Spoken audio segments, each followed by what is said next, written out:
Salam. Bu gün sizə Java-da cədvələ əlavə olunan dəyərlərin eyni qaydada databazaya əlavə olunmasını göstərəcəm. Biz databaza kimi MySQL-dən istifadə edəcəyik. Proqramımıza keçid edirik və proyektimizi qurmaq üçün 3 klass faylı düzəldirik. SCG faylın üzərinə sağ düyməni klik edirik. New bölümündən birinci klass faylını qururuq. Bunun adına əsas təyin edirik, yəni başlıca pəncərə bu olacaq. Eyni qaydada ikinci klass faylımızı qururuq. Adına əlavə təyin edirik. Yəni yeni məlumatlar başqa bir pəncərədən əlavə olunacaq. Sonda isə sonuncu klass faylımızı qururuq. Bunun adını məlumat təyin edirik. Yəni əsas pəncərədə cədvəldə olan məlumatın üzərinə klik etdikdə başqa bir pəncərədə həmin məlumatları göstərsin. Əsas klass faylına keçid edirik və kodumuzu yazırıq. Public static void əsas gframe f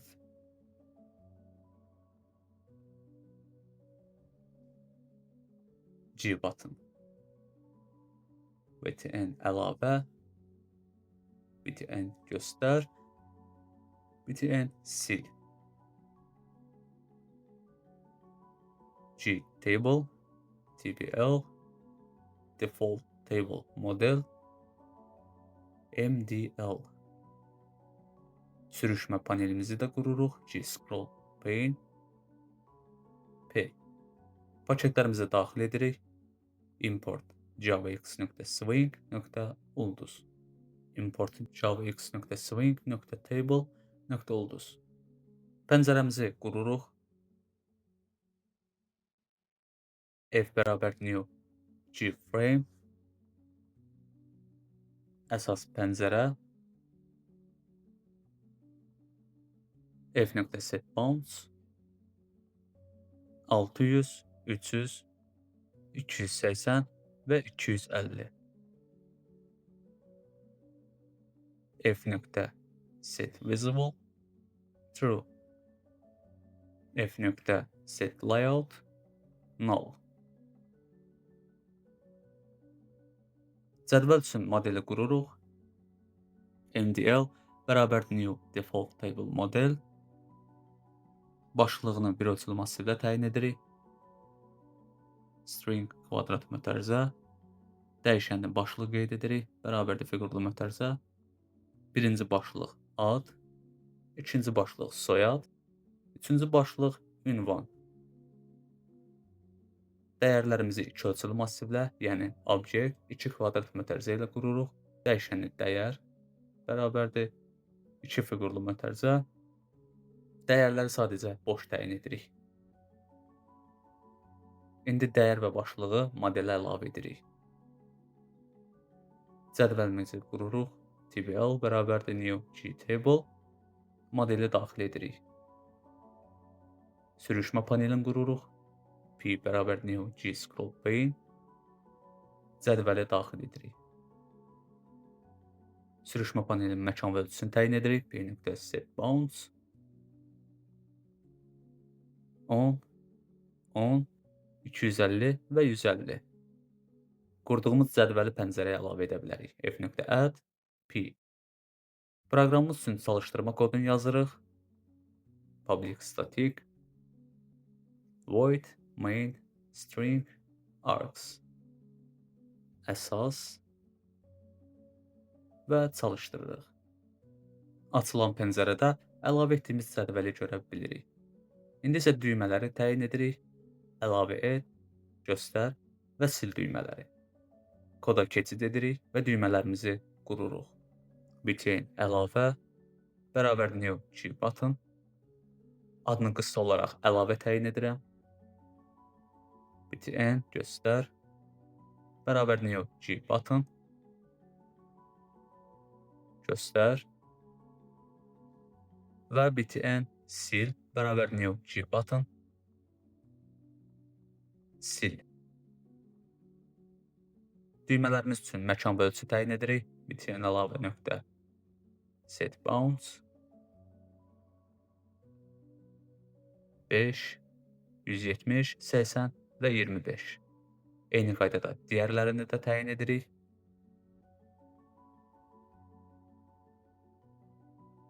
Məkan və ölçünü təyin etdikdən sonra pəncərəyə əlavə edə bilərik.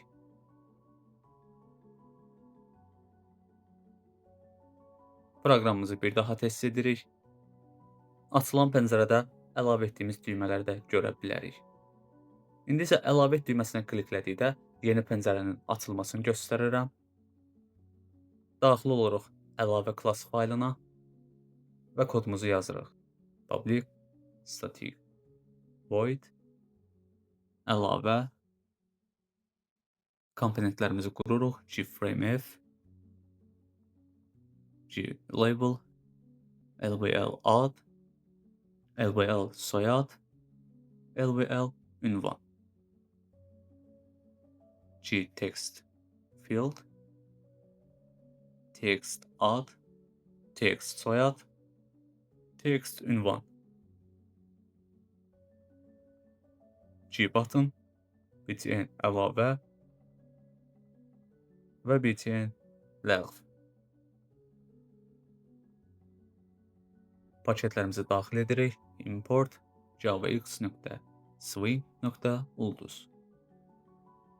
Pəncərəmizi qururuq. F bərabər new GFrame. Başlığını yeni məlumat təyin edirəm.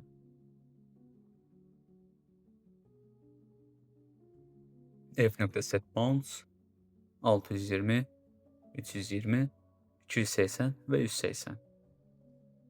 F.setVisible true.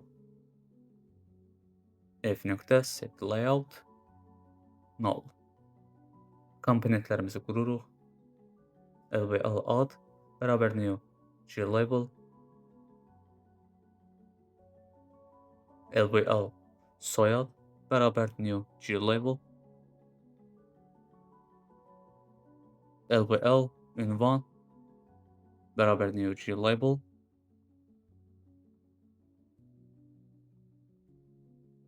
yazıları təyin edirik. Ad, soyad və ünvan.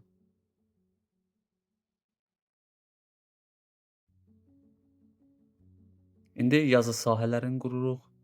Text ad bərabər new GText field, text soyad bərabər new GText field və text ünvan bərabər new GText field.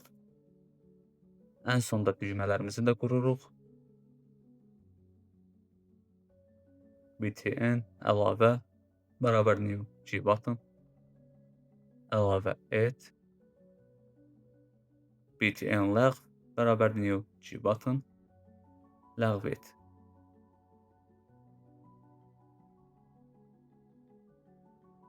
Komponentlərimizi pəncərəyə əlavə edirik.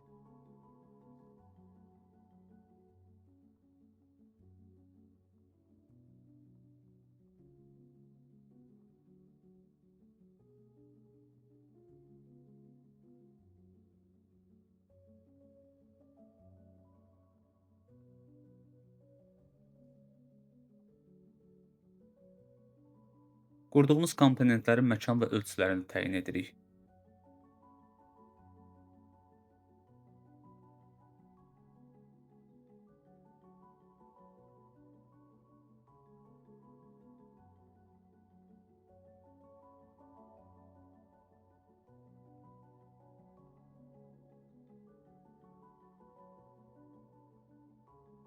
Proqramımızı test edirik.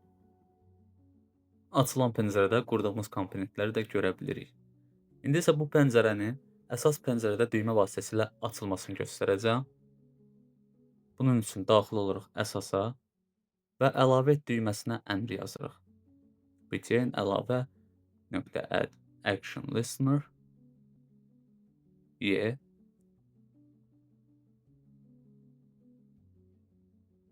əlavə dəyişənini y1 təyin edirik, bərabərdir new əlavə y1 nöqtə əlavə. Proqramımızı test edirik. Açılan pəncərədə əlavə et düyməsini kliklədikdə yeni məlumat pəncərəsini görə bilirik. İndi isə məlumatların əlavə et düyməsini kliklədikdə cədvəl əlavə olunmasını göstərəcəm. Daxil oluruq əlavə klass faylına və əlavə düyməsinə əmr yazırıq. BTN əlavə .add action listener Y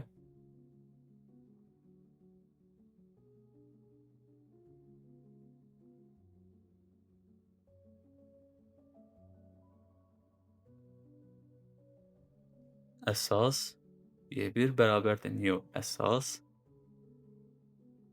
Y1 nöqtə MDL nöqtə add row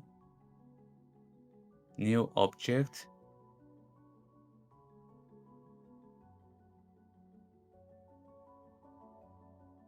text add nöqtə get text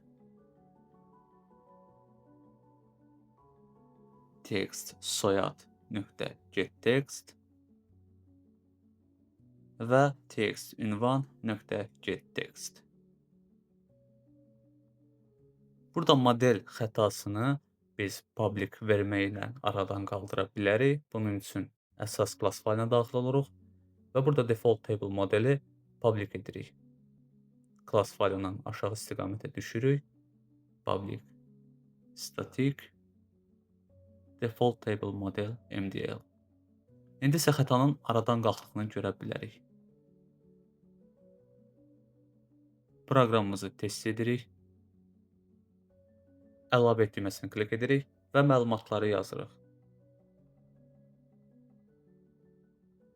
Əlavə et düyməsini kliklədikdə əsas pəncərədə dəyərlərin cədvələ əlavə olunduğunu görə bilərik. Eyni qaydada bir neçə dəyərlər əlavə edə bilərsiniz. İndi isə gəlin bu yeni məlumat pəncərəsini biraz da təkmilləşdirək. Daxil oluruq əlavə class faylına.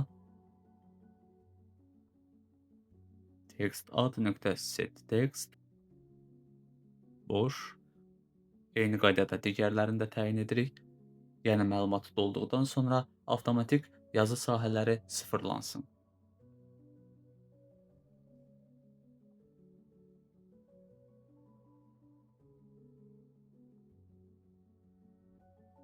G option pane nöqtə show message dialog null əlavə edildi.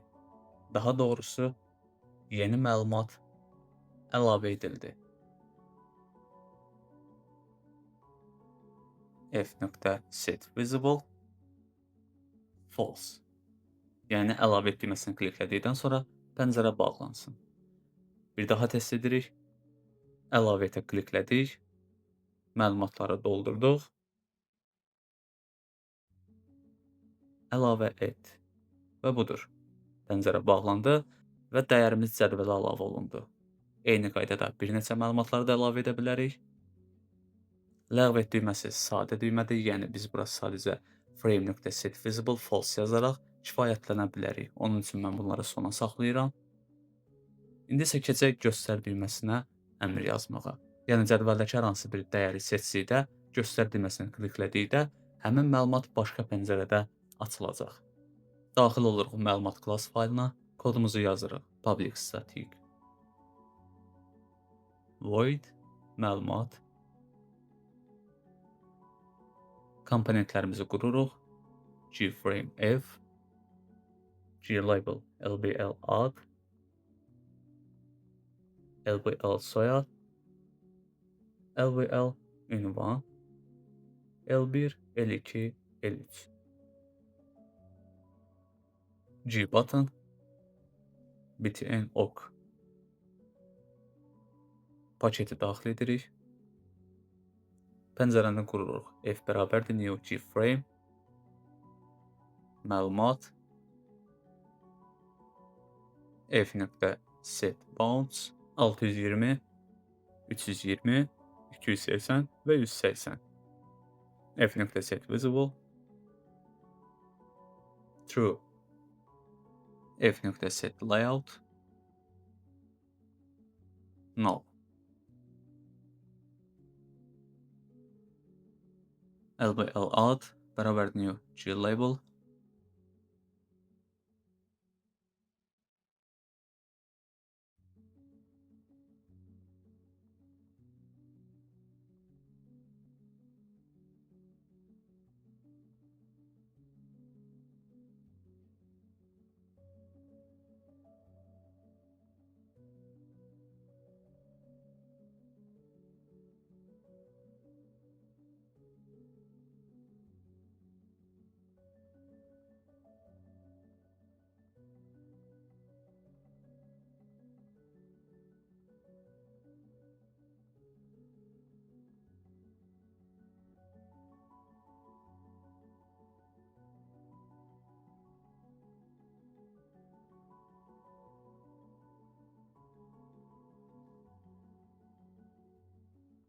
Komponentləri təyin etdikdən sonra proqramımızı test edirik. Adın qarşısında adı, soyadın qarşısında soyadı, ünvanın qarşısında ünvanı. OK klikledikdə isə pəncərə bağlanacaq. OK düyməsinin əmrini yazırıq. btn ok.add action listener y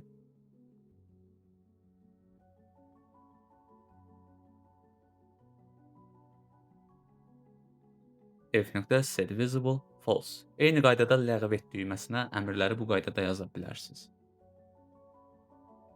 İndi keçid edirik əsas klass faylına və göstər düyməsi üçün əmr yazırıq. btn göstər .add action listener y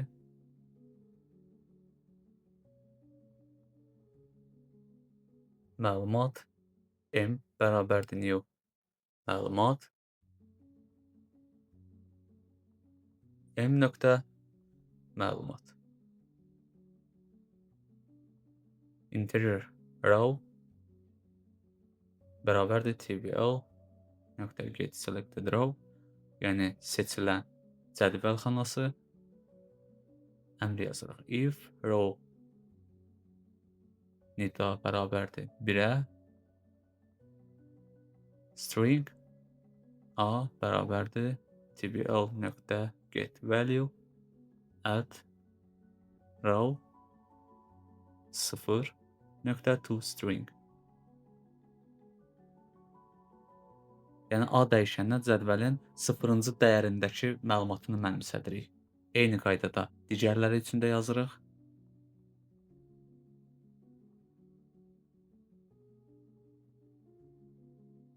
String B bərabərdir tbl nöqtə get value add row 1 to string və string C bərabərdir tbl nöqtə get value add row 2 nöqtə to string. Cədvəldə dəyərlər 0-dan başlayır. Yəni 0, 1, 2, 3. Yəni 1-dən başlasa siz cədvəlin ikinci dəyərini görə bilərsiniz. Onun üçün biz 0-dan başlayırıq. İndi bu cədvəlin dəyərlərini məlumat klass faylındakı komponentlərə əlavə edirik.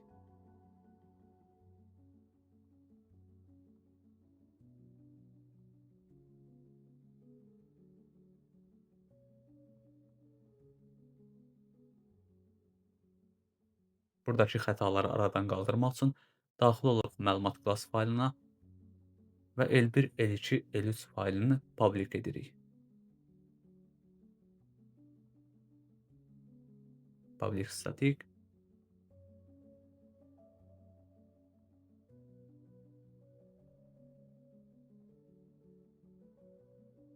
glabel L1, L2, L3. İndi siz xətanın aradan qalxdığını görə bilərsiniz. Artıq proqramımız hazırdır. Test edirik. Cədvəlimizə bir neçə dəyər əlavə edirik.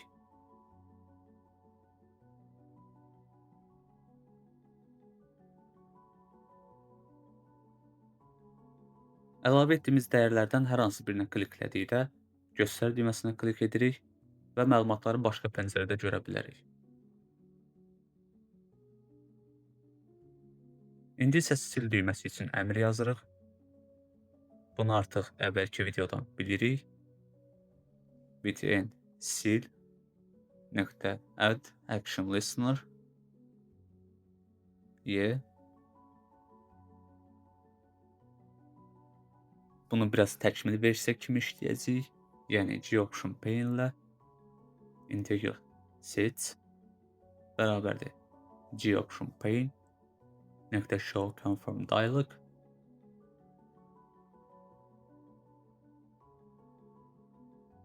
null mesajı silmək istəyirsiniz deyə qeyd edirik. Yəni sual veririk. Vergül başlığını isə seçilmiş dəyərin silinməsi təyin edirik.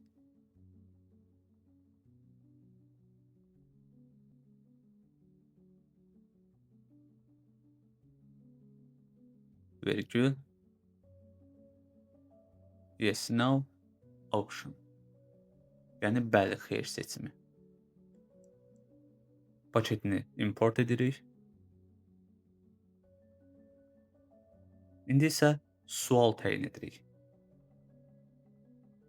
If set bərabərdir G option pain nöqtə yes option, yəni bəli dəyərinə bərabər olduqda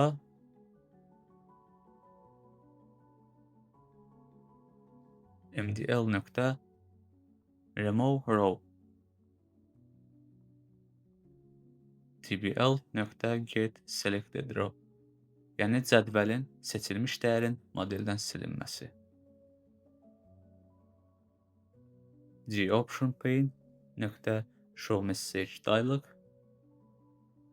null mesajın silindi təyin edirik. Else üçün hər hansı bir əmr yazmırıq. Bu istəyə bağlıdır. Siz fərqli dil istəyirsinizsə else da əmr yazın, amma mən yazmıram. Bir daha test edirik. Bizim əvvəlcədən cədvəldə boş bir dəyərimiz var idi. Sil düyməsini klik etdikdə bizə sual verir. Silmək istəyirsiniz? Yes, silindi. Cədvəlimiz artıq demək olar ki, hazırdır. İndi isə keçirik databazaya. Daxil oluruq MySQL-ə. Burada yeni databaza əlavə et bölümünə gəlirik. Yeni databazanın adını məlumat təyin edirik. Apply bölümünə klik edirik. Hər hansı bir dəyişiklik etmədən apply edirik. Məlumat databazasını görə bilirik. Oxun üzərinə klik etdikdə Tables bölümündə yeni cədvəl qururuq. Create table. Cədvəlimizə ad təyin edirik. Sadəcə cədvəl təyin edirəm. Və cədvələ dəyərlər təyin edirəm. Ad. Data type text edirəm. Soyad. Eyni qaydada text. Ünvan.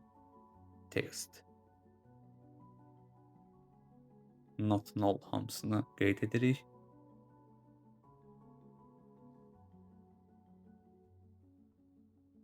Və apply klik edirik. Tables bölümündə cədvəlimizin hazır olduğunu görə bilirik.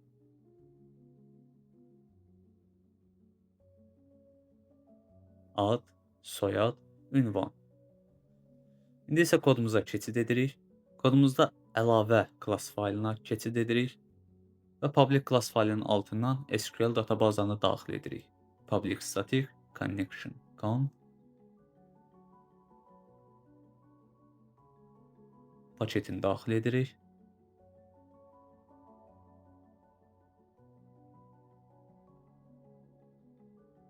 Public static prepared statement PST public static result set rs. İndi isə try metodu ilə cədvəlimizi yoxlayırıq. Class.forName com.mysql cj gtbc driver count bərabərdir driver manager .get connection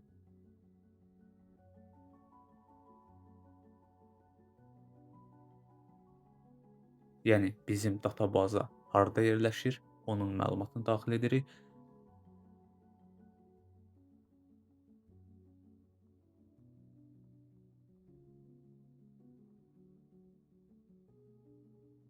Mən bu kodların hamısını GitHub saytında paylaşacağım. Kodları oradan götürə bilərsiniz.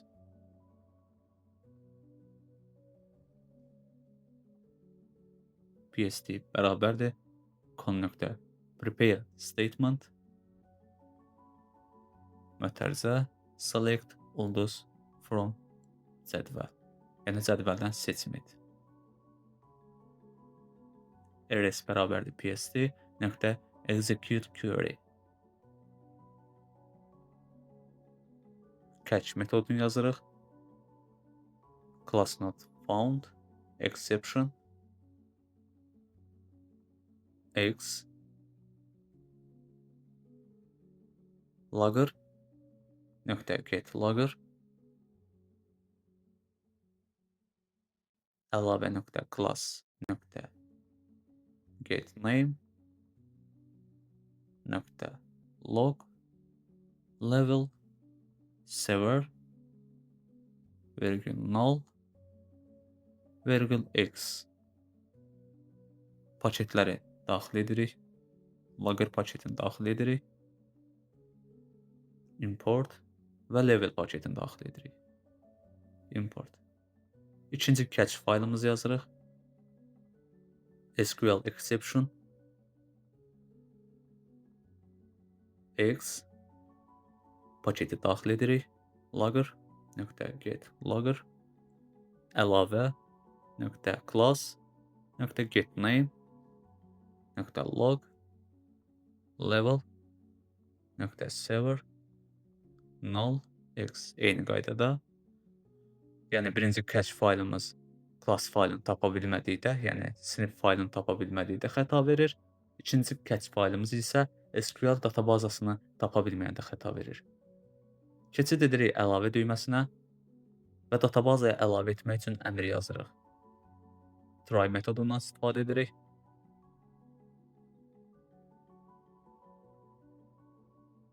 PST bərabərdir con.prepare statement mötərizə insert into cədvəl. Yəni cədvələ daxil et, ad, soyad, ünvan,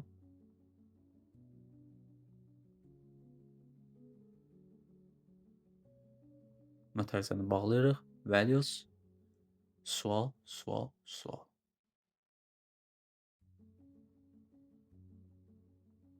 PST.setString 1 text ad.getText PST.setString 2 text soyad.getText PST.setString 3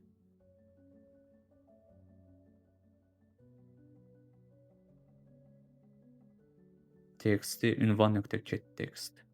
Java'da cədvəlin dəyəri 0-dan başlayır, amma databazada dəyər 1-dən başlayır. PS.execute update. Catch metodunu yazırıq. SQL exception x goption pane.show message dialog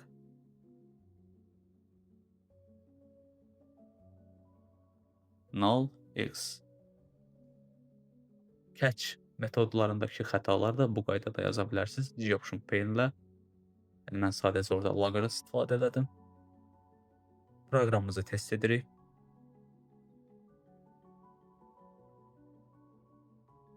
Əlavə et düyməsinə klik edirik. Pəncərəmiz xətasız şəkildə açıldı. Yəni databazaya birləşdi. Məlumatı doldururuq. Əgər databazada birləşməsində hər hansı bir xəta olarsa, pəncərə açılmayacaq. Yəni birbaşa xəta verəcəkdir. Məlumat cədvəldə göründü. MySQL-ə daxil oluruq. Eyni qaydada databazada da məlumatı görə bilirik. Yeni məlumatlar da əlavə edirik.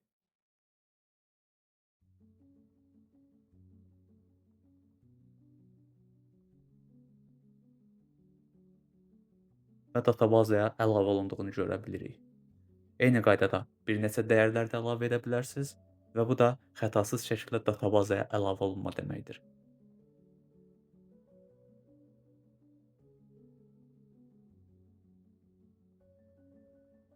Hal-hazırda sil düyməsi üçün əmr yazmamışam. Bunu növbəti videoda göstərəcəm. Yəni biz məlumatları cədvəldən sildikdə sadəcə cədvəldə silinəcək, databazada yox. Videonu izlədiyiniz üçün təşəkkür edirəm. Növbəti videolarda görüşərik.